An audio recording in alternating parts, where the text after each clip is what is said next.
challenge. Yeah, you guys really have the right idea. So okay, so let me let me tell you a few things. For those who read Chinese, consultant. Sometimes we can translate to 干烧銀 in Cantonese. Which would, for those who read Cantonese, that means just getting money and doing nothing. That's a joke. By the way, this is one of my favorite jokes as well from Scott Adams. I like to con people and I like to insult people. So when I combine them, you get consult. So now, I'll tell you two kind of consultant jokes. One short one and one long one. The short one is, what is a consultant? Consultant is someone who borrow your watch and then tell you the time and then keep your watch. That's a short one. I think some people may have heard this before. And I'll tell you a long version of a consultant joke. So there was this young man, very posh looking, all dressed up and driving a very posh car. And he drove his car and to visit a sheep farm. So a farm that has a lot of sheep. So he demanded to see the owner of the sheep farm. And so the farmer came out and said, hey, what do you want? He said, I bet you I know exactly how many sheep you have in your farm. And if I guess right, I want to take one of your sheep as a reward. So the sheep farmer said, hey, how would you know? I never tell anybody. I never even counted myself. But he started counting, and then he said, okay, you are on. So I will let you guess. So the consultant went back to his car, get his laptop, start using his 4G, 5G connection and start making a few phone calls, punch a few spreadsheets and look at a few websites. And then he came up with a number. So he went back inside and then he told the farmer, you have like 1,311 sheep. And that was the right answer. The farmer said, he was very surprised, how did you know? How do you know this number?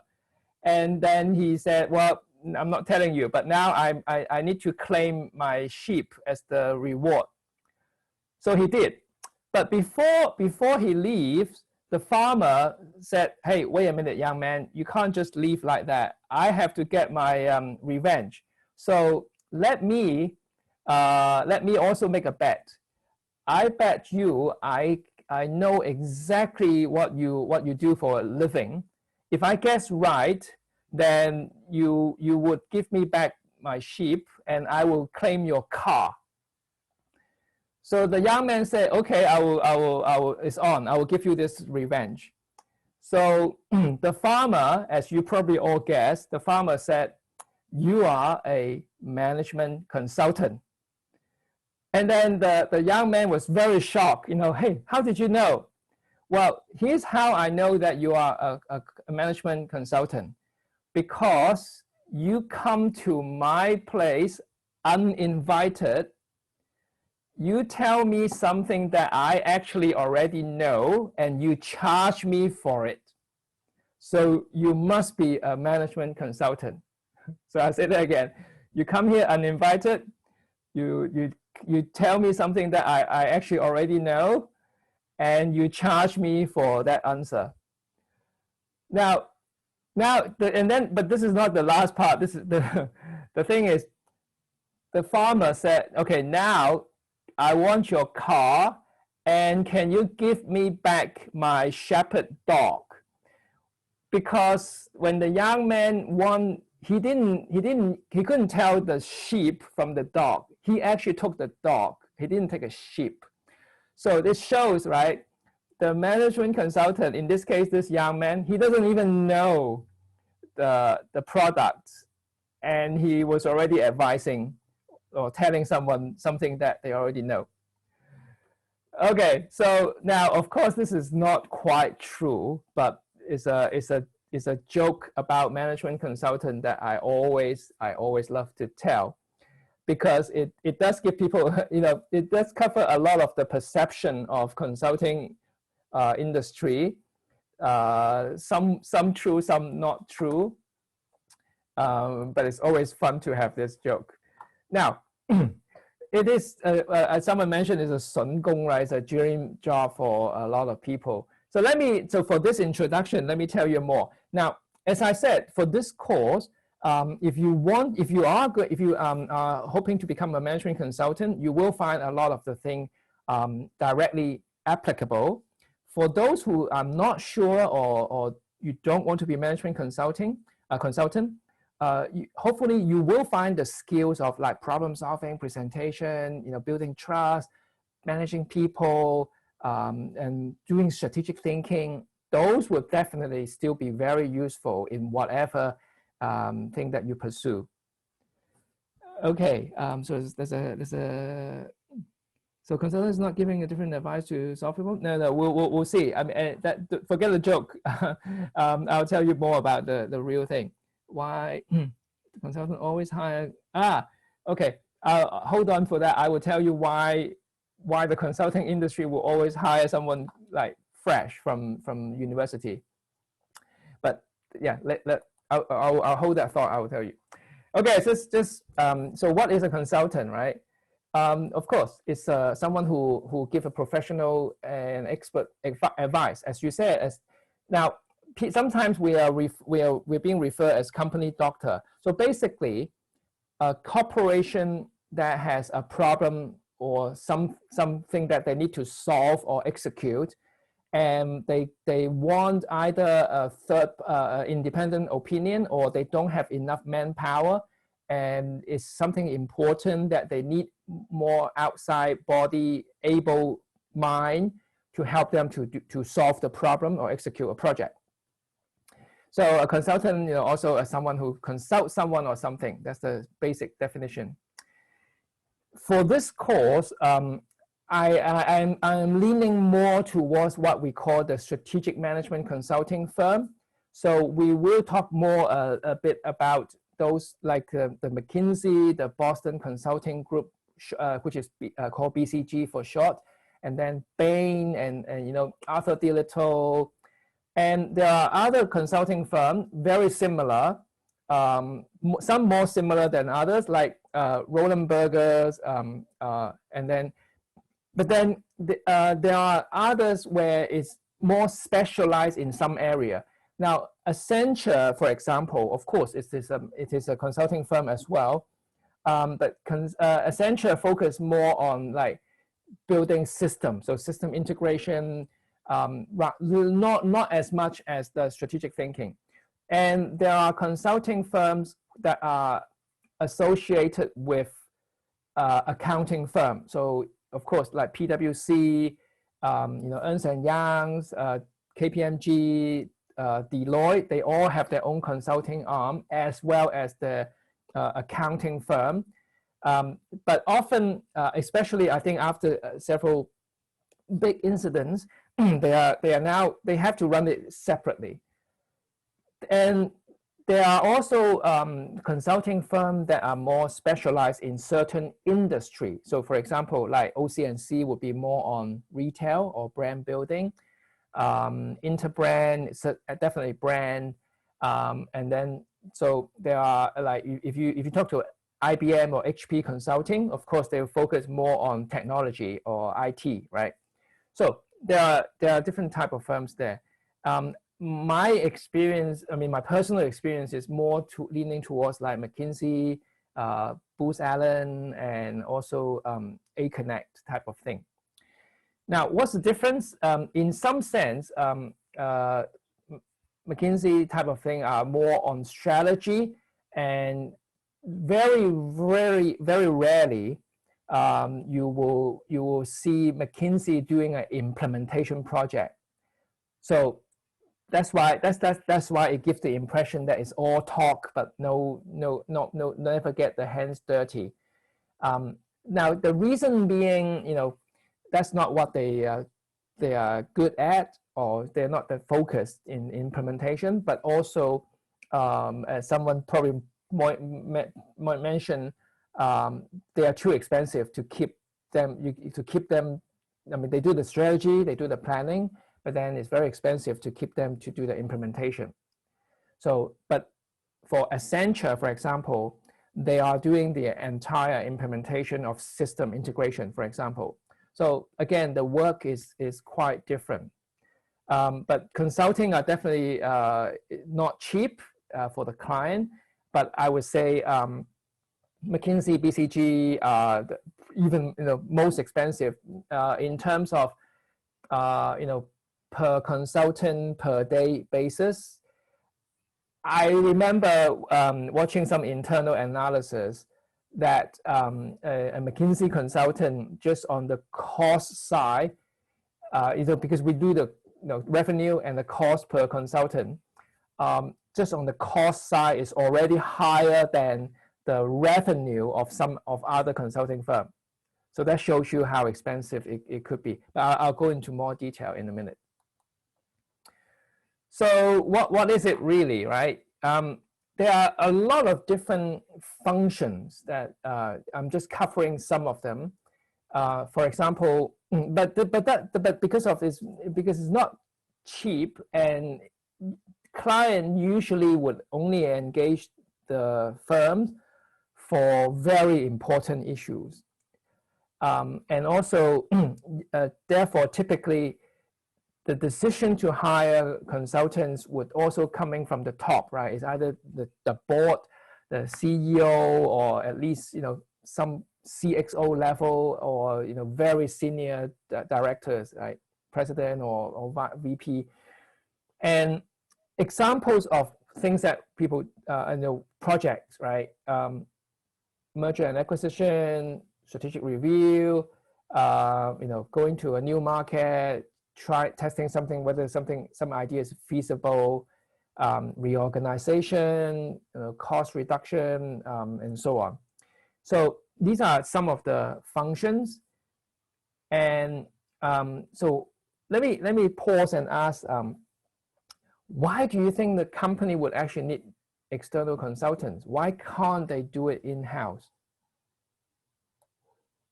What's your thought?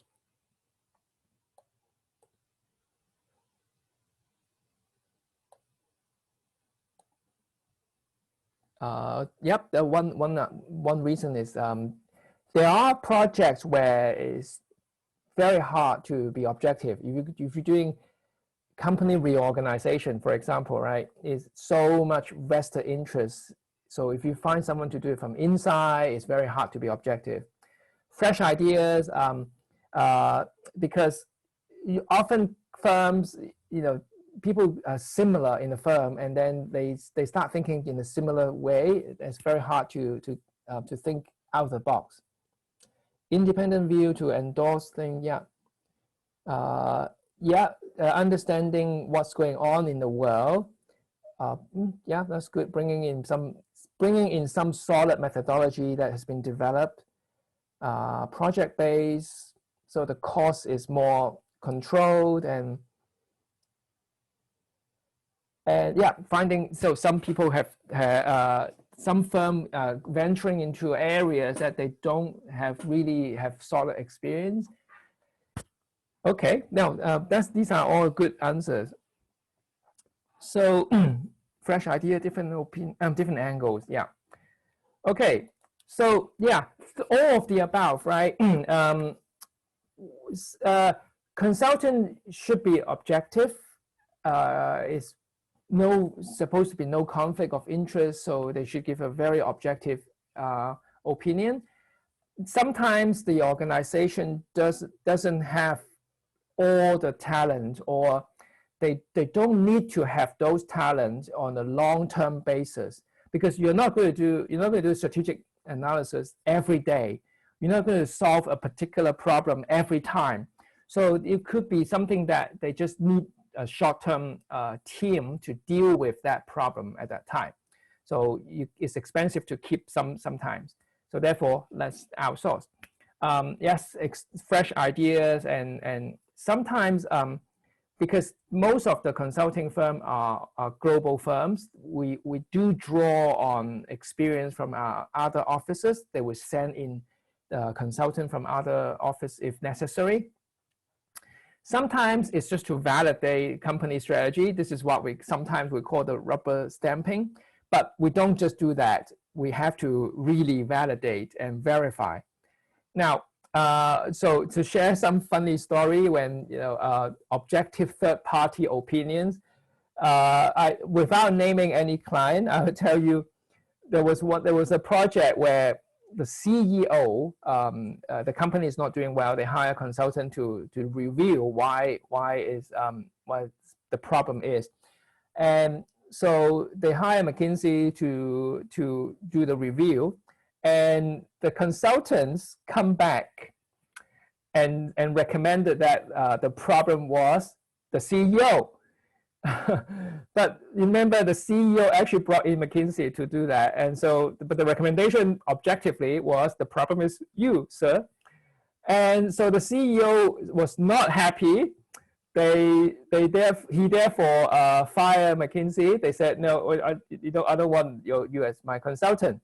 But then as the story went on, the CEO was sacked by the board, and then the board rehired McKinsey. So now, I mean, this is a story that I heard when I was at McKinsey, but the truth is, that is the kind of honesty and objectivity that we are looking for. If the CEO is the problem, you have to tell them. That's the objectivity. Now, how smoothly can we do it? That's a matter of experience. But we must really give an honest opinion, because the client depends on that honest opinion to make their strategy. So that's now this is the reason why company would need consultant. Of course, this is not an exhaustive list. Now, there are times where I think I have seen like clients not using consulting wisely. So when I say that, I mean that becomes a waste of money if they're not using the consultant in the right way, because again, as I said, it's expensive, right? So first of all, when should a client actually use consultant? Well, I think first of all, that particular project must have a very high priority, because you're using expensive consultant. Better use them on something that is truly important and truly like strategic. So when they really don't have enough resource in-house to do it, then you need the extra body, hire the consultant. You really need objective view. As I mentioned, if you're trying to reorganize your company, there's so many vested interests, right? Should we close down your division or my division? Of course, we should close down your division, right? This is not objective. And if you really need to do cost cutting and you're going to fire people, can you honestly fire someone who spent Christmas with you, as your colleague? It's just so much emotion and other vested interest. So you better hire external consultant to give you a more objective way, or a more logical execution. Sometimes the specific skills, like maybe it's a new technology, maybe it's a new way of doing business, maybe it's a new country that the company has not entered before. So you want someone who knows the stuff to work with you. Sometimes some company require endorsement from a creditable party, like a consultant. So of course, we are not unfamiliar with government often like to say the consulting report says so, and so on. Now, however, I want to make a point on this. Yes, consultant often seems like they endorse the client's opinion, but I would say it's more like the client would conveniently select what part of the report from the consultant that they would make public, or they, of course, when you say things that are completely in line, then they will use everything. But if you have doubt, or you mention something that you need to take cautious, of course, maybe the client would interpret or would only be a very self-select in terms of what they disclose. So this is the truth. I mean, it will happen every time, right? Sometimes the project is going to cause a lot of internal conflict. It's better to have some external party to be the common enemy than the internal ones. So, I mean, is that politics, or is that, no? I think it's just to maintain probably the integrity or harmony within the company. Let's blame the outside body for doing a very difficult decision. Why not? I mean, that's the job. Now, I want to make a point here also. For those who are in Hong Kong, you may have heard of some incidents a few years ago where the government uses the consultant's reports selectively, and the consultant who actually worked on that project came out to the public and disclosed a lot more things than the government did. But what I have to say, what the government disclosed was not false. The government was just being selective in what they disclosed. They didn't disclose something that wasn't actually true. But the consultant came out and disclosed much more than she should. And so in some way, now, first of all, consultant-client relations is supposed to be confidential. So as a consultant, the ethics of consultant is you never ever disclose your client's secret, or you never disclose what you actually work for your client, the content of your recommendation, everything supposed to be completely confidential.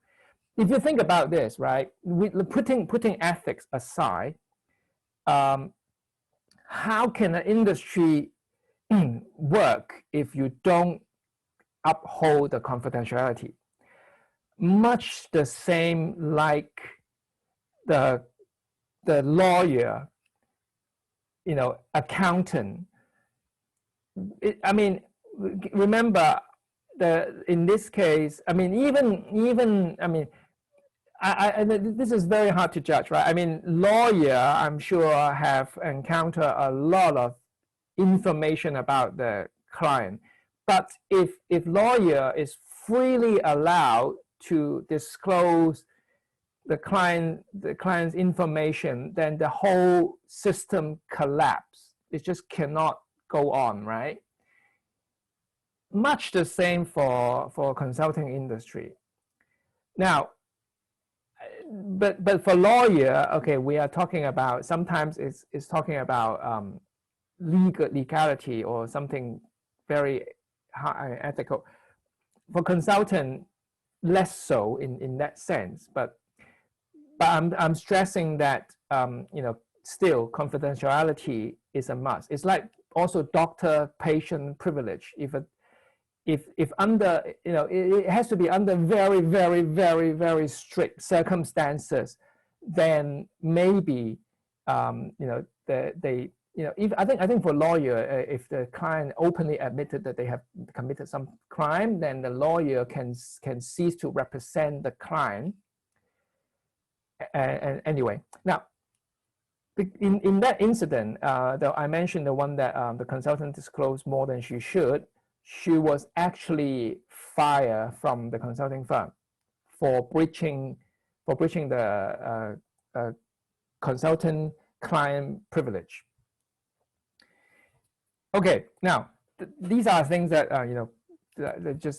it will face these sort of dilemma very often. Okay, now what about industry? Now, as I mentioned, some consulting firms are specialized, retail or banking or technology.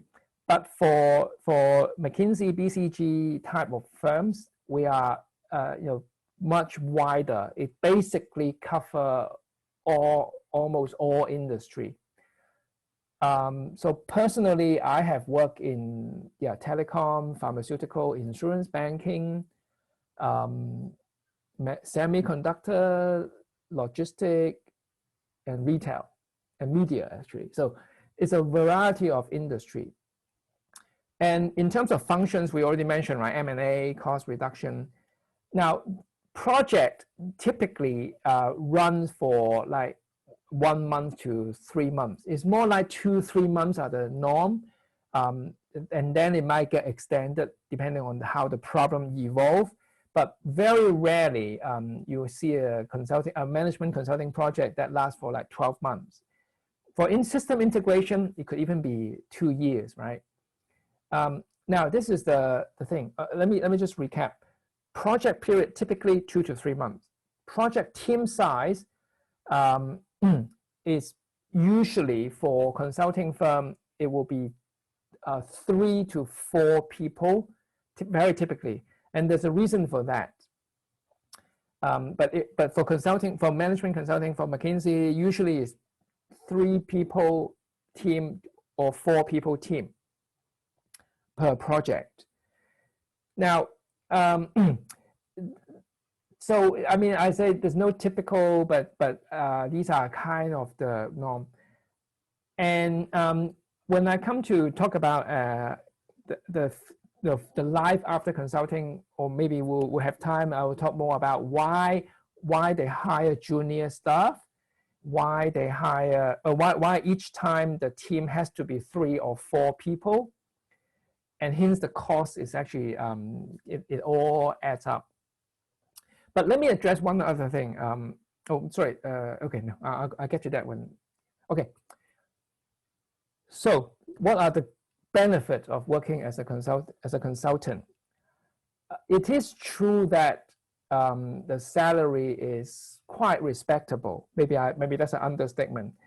Usually, especially for young undergraduate, I mean, who just graduating, or even like MBA students like yourself, the salary is pretty good. Now, I think in terms of, barring from starting your own company, becoming your boss, there are very few jobs that actually pay better than consulting. I think investment banking is one of them, but it's the bonus rather than the basic package. The bonus of investment banker can be much higher. Usually consultant get quite a good basic package, and then with some decent bonus. Now, so now, of course, this page tells you about the benefits, but the next page, I'm going to show you the downside of being a consultant. So let's stick with the good stuff first. So yes, salary is pretty good. As I mentioned, maybe a good law firm will pay higher, maybe, but certainly comparable. And investment banker probably higher because of the bonus. You will work with very, very interesting individuals. I can tell you at McKinsey, for example, okay, for depends on the firm. McKinsey always pay quite good even for fresh grad. Now, it is true that usually at McKinsey, my colleagues are mostly, you see them from Cambridge, Oxford, Harvard, Stanford, Yale. It is true that usually they hire talent from big names, but you have to understand the reasons being when they attract a lot of applicants from a lot of places, they can be quite picky. But why they pick, I mean, partly they do pick the name, but the reason being, it is much easier to tell the client, I'm going to deploy this team to work on your project. And here are the profile of my consultants. It's much easier to show them a list of schools where the name would automatically kind of give the client some impression. That is part of the reason of this industry. You try to impress the client quickly, and there are certain names and credentials that would help to form that impression. I would just leave it at that. However, but when I work, when you get to this firm and work with your colleagues, they are quite interesting in many ways and talented. So let me share for example. Oh, also, for undergraduate, when they get into the firm, we call them the analyst. That's the entry level for undergraduate. For MBA with some working experience, oh, by the way, for MBA without working experience, is also likely to become analyst. But for MBA with some experience, they enter as the associate level. Or PhD, also like myself, I enter as the associate level. And so for like myself, PhD level with no business experience, joining the firm, they put us through this mini MBA program. And I can tell you, when I went for the mini MBA program, it was so much fun. Well, they put 40 of us from all over the world, I mean, from every continent except Antarctica. So 40 of us put in a resort in Orlando, Florida, and they make us learn. So because it's a mini MBA program, we went through a 4-week training on all the economics, on marketing, on strategy, on a crash course of MBA program. But imagine putting 40 people with PhD of science background or other or lawyer or doctor in a resort to learn. And so it was so much fun just to learn and things that we have not. And then our dinner or lunch conversation was what research we've been doing, and so this is the type of people that McKinsey hire. MBA, PhD as their associate. Okay, so I'll continue. For those who are looking for challenges, every project is an interesting challenge, and especially when you are on learning something that is completely different industry, it's a steep learning curve.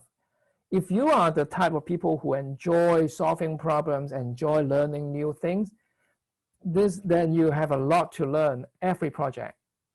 But you have to learn quickly because you have to get on board, get up to speed, and start contributing. So imagine a new industry, and I mean, I'm not from the pharmaceutical industry, so I have to get quickly understanding the way they work and then start contributing. All these consulting firms give very good training because people are their asset. The better they train their people, the better they can create value. So a lot of the training program, I mean, like the one I just mentioned, the mini MBA I went through, they actually fly in professors from like INSEAD, from Wharton, from all the big business school. They fly in partners to come and train us.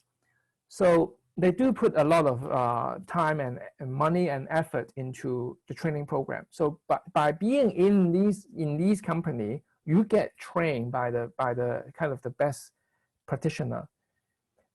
It is true that in a very short time, I mean, I mentioned the industry that I work in, just within a short period of time. So suddenly, coming out from business school or university, you get into different industry over a very short period of time. And it creates more options to see whether you like certain industry, right? Exposure to senior executive. I mean, we work on project where that would make headlines the day after. And so you sit with clients executive who will actually appear in newspaper the following day. That kind of exposure is, is usually, you need to work for a long time in other company before you get such exposure. But by working as a consultant, working on the most important project for client, you get to meetings with these big shots. Now, for those who love traveling, the jet setting life, for consulting firm, there's lots of business trips. Now, when I first got in, or before I got in the industry, I was listening to my friend who's senior to me at Cambridge, and I thought, wow, that's great, right? Frequent travel. But my friend said to me, he said, I guarantee you will hate it after 2 months of traveling, which is not true. I still enjoy traveling, but it can be like every weekend, fly in and out of your hometown to a client site. So it's as frequent as that. Some people also mention, right, it's good reputation. It's good to tell people, hey, I'm a consultant. It sounds kind of something that is quite respectable. And also, even when you leave the firm, you have a great alumni network. For consulting firm, it's like a university alumni network. If you look up the alumni directory, you can call up anyone just because you both work for the same firm. They feel very welcome. It's just like university when you call up and you say, hey, I'm an alumnus of this university, and you call up someone from the same university, you feel very welcome. So these are all the good things. Any question at this point about the industry? Because I'm going to flip the slide and it will be all the bad things about working in the firm. Anyone has any questions so far?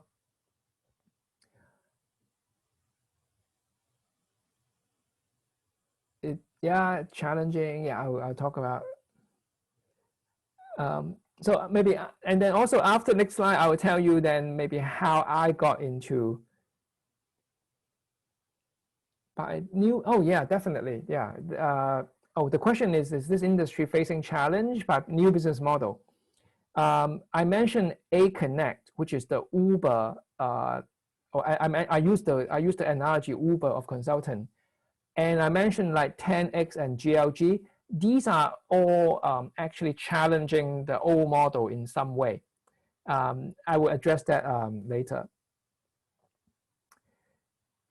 Is the reputation going down? Well, yes and no. I think you still find, you still find McKinsey being one of the most kind of desired company to work for. It's always in the top 10, and for many years it's always the top 1 for business school graduates, like from Harvard.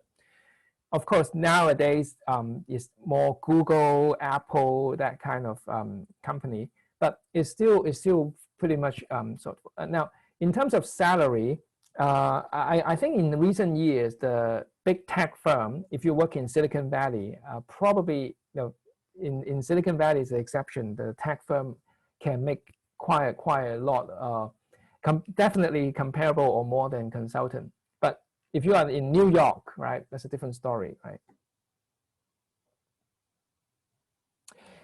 No. Okay. The question for the traditional consulting firm is an employment, so it's not a contract by contract basis.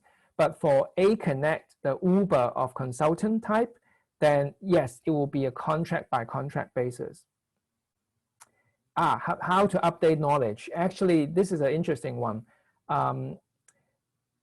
We actually will try to document our learnings after each project, but of course, without disclosing client confidential information.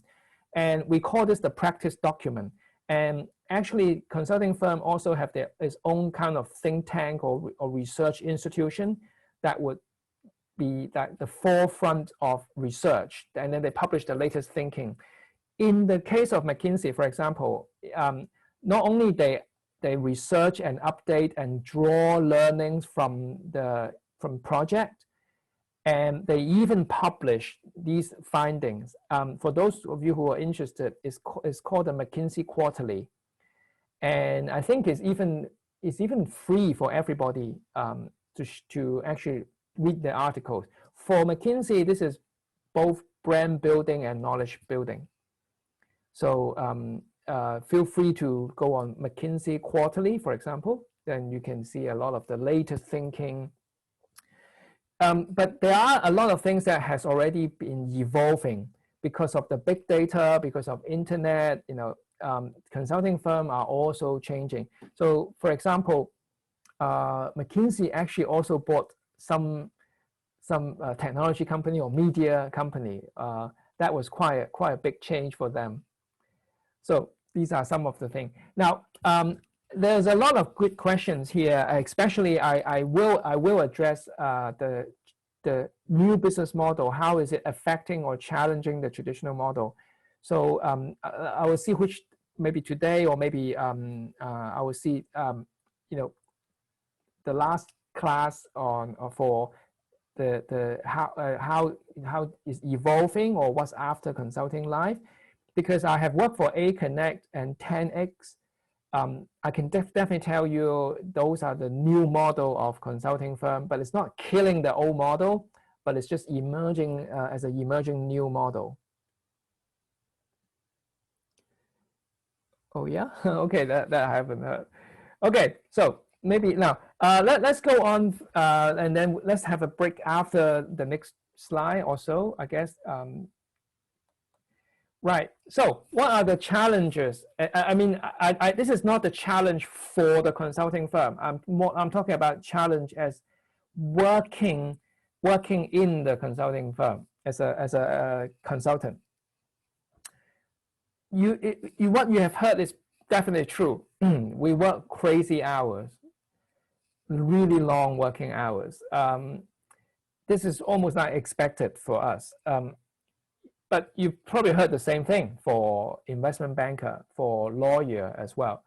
The craziest time frame I've worked for would be like going to bed in a hotel at 3 a.m. and then getting up at 7 a.m.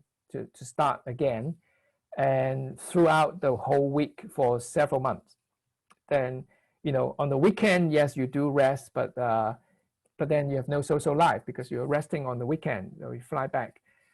Frequent travel, now a normal schedule would have been like flying every weekend. So let me give you an example. I work on a project in South Korea for 6 months. And every weekend is the same flight. I fly out on Sunday from Hong Kong to Seoul at 4 p.m. flight. And then every Friday, I fly back from Seoul to Hong Kong on a 6 p.m. flight. And the funny thing is, you know, for the whole month, you watch the same in-flight movie. I remember at that time it was Matrix. And the funny thing is, you also see the same people on the same flight. So there will be other consultants or bankers working on the project. So that would be like a steady, scheduled, frequent travel. For so some people think it's good, huh? Now, but for a crazy project that I will share with you as a case, I'll ask all of you how you think about approaching that project as a practice today. I'll show you that case, which is for a medical company. is a US medical company. They have a upgrade version of their old product, and they want to size up the market in Asia. So the project actually covers 9 countries in Asia Pacific, including Australia, in Australia, China, India, Philippines, Vietnam, Malaysia, Hong Kong, Singapore, Taiwan, and then I cover 6 of the countries. But I cover 6 countries, but we are not talking about 1 city per country. We're talking about 4 cities in India, 2 cities in Taiwan, and then, you know, and quite a few other places. But the project was just 6 weeks. So imagine during that 6 weeks, I covered 6 countries, and I flew to 4 different cities in India, and so on and so forth. So I was basically flying every other day. And so at some point when I woke up in the hotel, I seriously have to think about where am I today, in which country, or which city, which country when I woke up. It was that frequent. And so no social life. And I think the worst thing I can tell you at that time, you know, when I come back for the weekend, when I come back for the weekend, my then girlfriend said, let's go to the, you know, concert in City Hall in Hong Kong. I sat down in the City Hall and I asked, so what are we watching today? And she got very upset. You know, I'm just not there, right? You are here, but you are not all there, kind of situation, right? So very detached and no social life while you're flying. So the work is also stressful because client pay a lot of money for the advice. You better not tell them something that they already know, not insightful, and, you know, they check every number you present. You know, if you make any small mistake, they pick out, and then so it's very stressful. What I mean by get lost in the commercial world is that you see big numbers. Everything is big numbers. Everything, you know, million is a small number. Everything is multi-millions or billion. And so suddenly, you know, you look at things differently, and you just think small things are not worthy. But no, I mean, that's not what's in life, right? Some people even, you know, when I say lost in commercial world, some people become very materialistic. Like, you know, you fly business class, you live in 5-star hotels, and your expenses are paid for by client. So I do see sometimes some people would just go to the hotel and order the most expensive meal, regardless of, you know, whether it's paid for by the client. But then it doesn't mean you should go into a 5-star hotel and then order the most expensive wine. And I have seen worse things. So sometimes it's very challenging to your moral values, you know. So now I want to also say, you will read sometimes news that so-and-so have done terrible things. And I can even tell you the former McKinsey, for example, the former McKinsey global director for 10 years or so, who was well respected at that time, he's now in jail for insider dealing. But bear in mind, yes, it happens, but also this is also a bit of a natural selection group.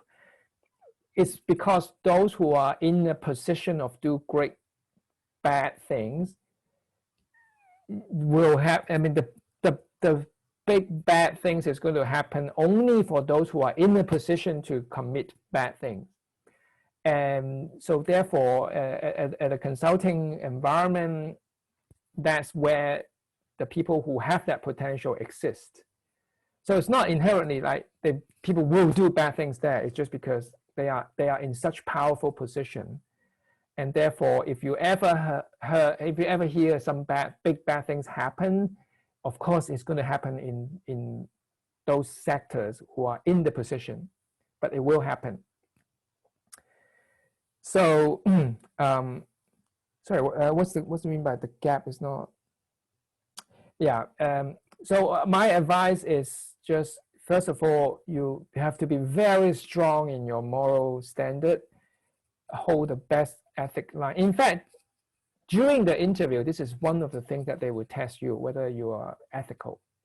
But of course, they can't always tell the people who have the higher standard versus people who are a bit, morally flexible. The environment is very competitive, so meaning also high pressure and high stress, competitive.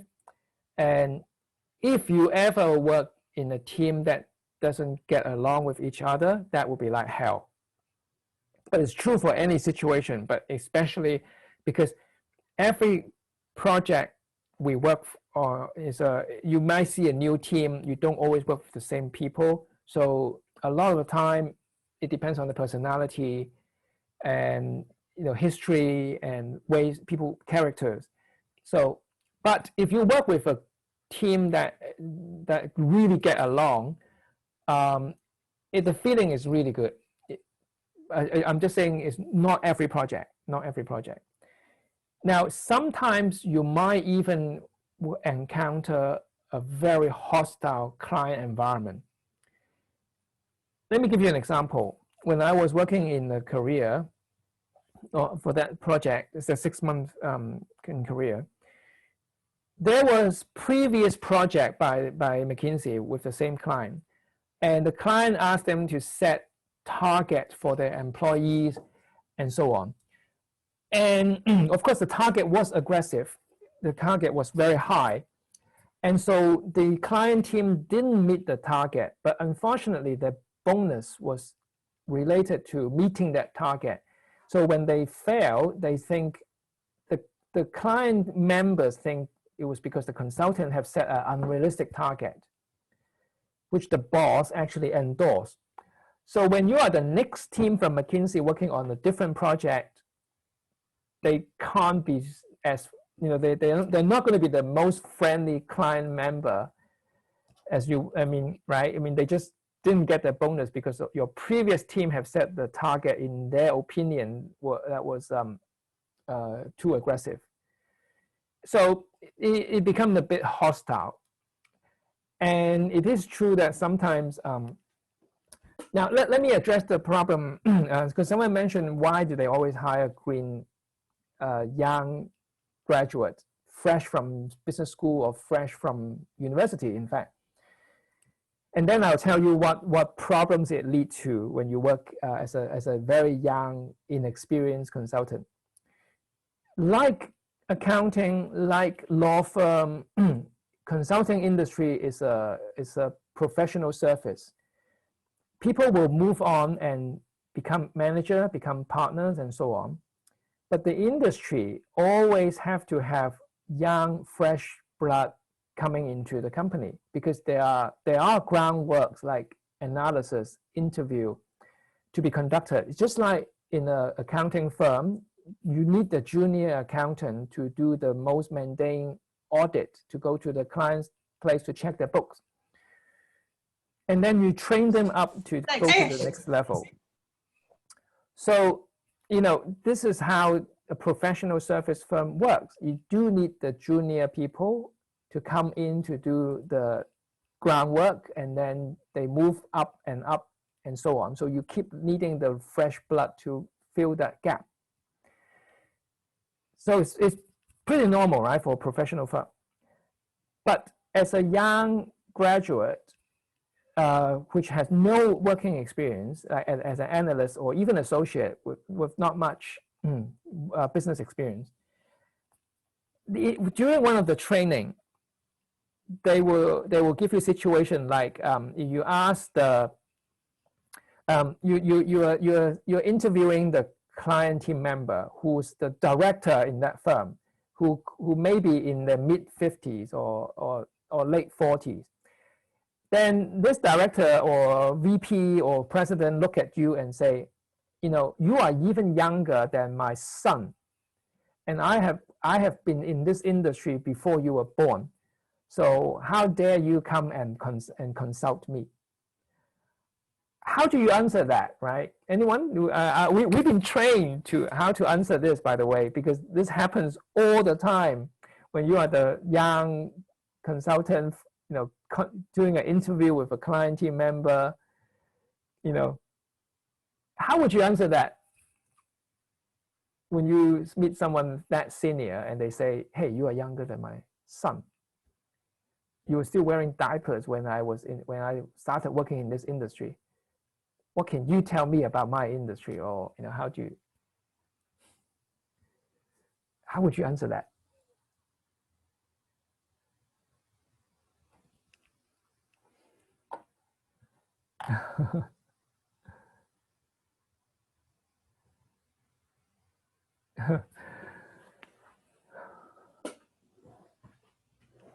Well, now to start with, yeah, this is is it, okay. You know, we can't really say, you know, give me time to prove, or, you know, even young people can get Nobel Prize. Or now, I guess first of all, we have to, but the answer must be must be respectable, you know, and we cannot show weakness in that answer. So we've been trained, and, you know, and seriously, the right way to say, you know, I'm not the only one here to consult. I am part of a team, and I'm part of, and the team is part of a firm. You know, as a company, as a firm, the company collectively have lots of experience working in, you know, in the industry. We have worldwide. We draw on the firm's experience. It's not just me, and we will apply, you know, proven methodology, applying with the experience from our partners, from our colleagues, from our central knowledge management. You know, it's not me who the individual as a person to consult you. I represent the firm, and together with the firm. That's our really like standard answer. But I as a young consultant have been trained and possess the, you know, the attitude or skills to conduct this very task. So rest assured, I represent the firm. I'm not just individual, and together the firm will give you very good advice. That is the, I mean, that's the best thing you can do, and it is actually very true. It is very true. You're not the, if the individual young analyst is actually giving advice, that then the person who questioned him is very true. So I'm here to conduct this interview to contribute the knowledge to the team, and then collectively we'll analyze and make recommendation. So it's never about the individual being too young. It's always about the firm, the team giving the advice.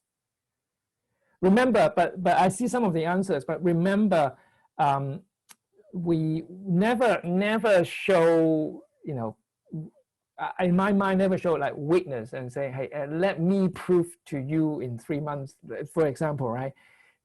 It's not answering the question, but still planting some doubt. So be careful on what we answer. By the way, at this point, let me share some other jokes that I have encountered, and maybe let's talk a little bit. A fun fact, I guess people want to know. Recently, I have also spoke to a friend's son who's actually interviewing for the Tokyo office of McKinsey. He's in London, and he's interviewing for the Tokyo office. So I gave him the same advice. So let me tell you, and then we'll take a break. What do they look for? What does a consulting firm look for, right? during interview, right, especially. So here are the things. You've probably heard about consulting firm interview. Typically, it will have a case study. It will have some funny questions that try to test your ability to estimate something, to do some numerical analysis. And so when I was at McKinsey, we were trained to be the interviewer. And there are a few areas where it's very important. And one of them is definitely numerical ability. Because at the end of the day, when you present any recommendation, it's always justified by the financial return. So typically, whatever cost cutting, restructuring, new business, feasibility is all about whether it will make money, make good return at the end of the day. And when you need to do financial projections, it takes a lot of business sense. Do you understand demand, supply? Do you understand one factor, how one factor will impact another parameter, what direction and how much, that kind of thing. So through case study, it shows a lot about how you approach a problem and whether you have business sense. So numerical, definitely. And presence, I can't stress more. How you dress professionally, how you talk, how you articulate things.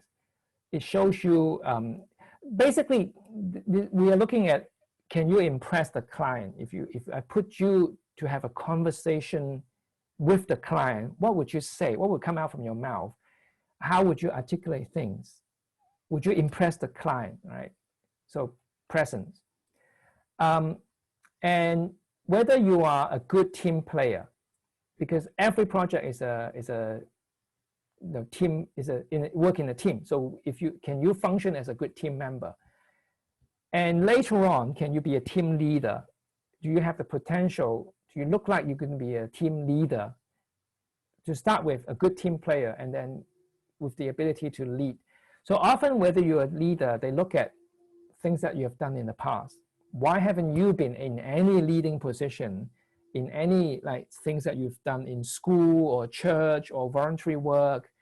So where have you been hiding, right? So show them, you have done some initiative, you have done something. Whether you have high aspiration, so often they will ask you what you want to do in future? What is your aspiration? And the firm usually like people who have great dream. I will become my own boss. I'm going to run my family business. I'm going to start my own business, or I'm going to become a managing director of some firms. Or they're looking for leaders, potential with high aspiration, who are presentable and with good business sense and numerical ability. That's the combination. But also, when they look at candidate stability, okay, I'll address that. When they look at the candidate, you can't fail on any of the things that I just mentioned. So, if you are no aspiration or not very articulate, bad with numbers, if you fail on any one of these character, then you won't get accepted. However, if you are just okay on all, that's also not good enough. What happened is you must pass on all these, and with at least one of these being very outstanding. So can't fail on any of this, but you can't be just okay on all of this. You must pass, and with at least one outstanding. So maybe you are really good at people skills. Maybe you have really good in presentation, articulate, or maybe you're really good at numbers, right? That kind of things. Stability, okay, this is an interesting one. I will also address it now. You will find management consulting in a way, it's very good in the sense that we openly talk about when you don't want to stay in the company. When you want to leave the company, you can be very open about this. And all your colleagues, including your boss, are very helpful to talk to you about your career development, to talk about what you should do after you leave the company. It's very funny. In most companies, you don't dare talk to your boss or your colleague about leaving the company, right? You don't talk about that until it happens. But in McKinsey, you can openly talk about this. Now, to start with, yeah, people are very helpful on that, and because if you leave on good terms, and you might become a client in the future, so they always. So there's no conflict of interest. In fact, there is all the good reasons to maintain good relationship. So much so that they actually, when I was there, they used to give you this. If you have worked in the firm for 1 year, and for every year you have worked with the firm, they give you a week of time in the office to look for your next job. So you can just stay in the office, use the fax machine or of course the phone, and use the resource at the firm to find your next job. I don't know where else could you find company or industry that would allow you to do that. And as a consultant, from day one, they tell you you have the obligation to dissent. You can in the meeting, of course, there are partners and senior partners and so on. But even if you are the junior guy, if you have something to say, voice up. So you can tell people that you don't agree. And you can say that to a partner. You can argue with a partner even sometimes. So it's very, they encourage people to voice up, to be different. And I mean, this is the obligation to dissent. In fact, if you think you don't agree, you have to speak up. Now, of course, when you do that, you better be speaking something very sensible. You better be, have substance. You don't argue for the sake of arguing.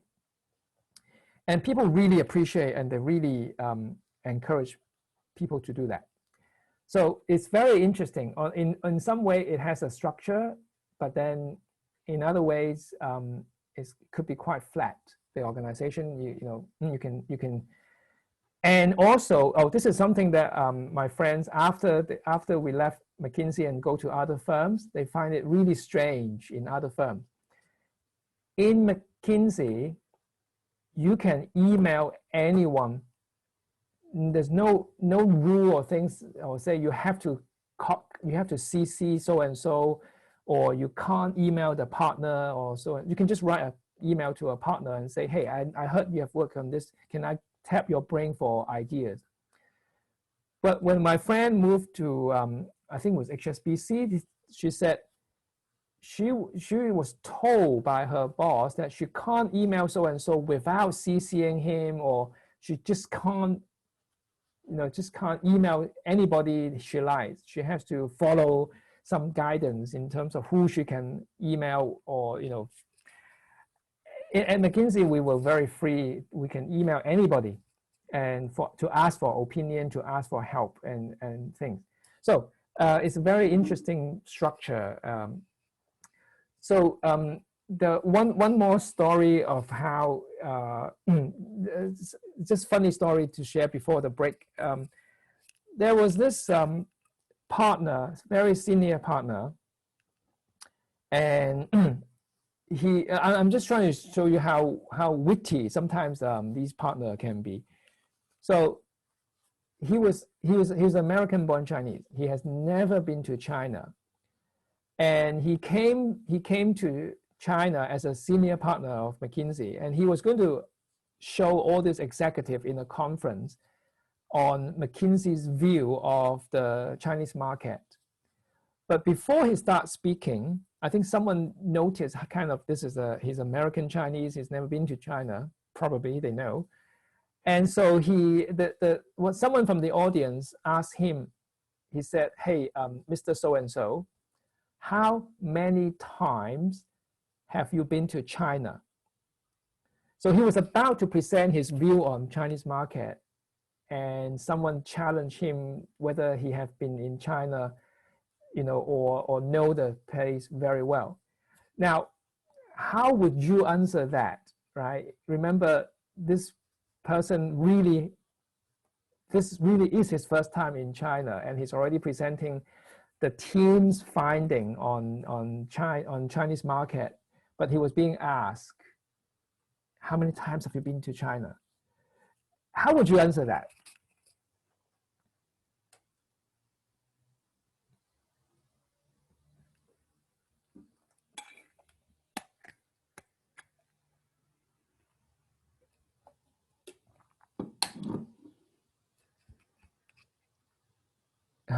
It seems maybe it's too hard, this question.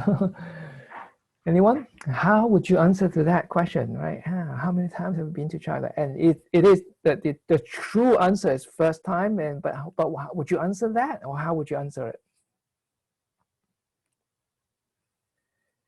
Yeah, but the question is how many times, right? So you can't just say we are a team working on this. Remember now, I know it is difficult. It is difficult.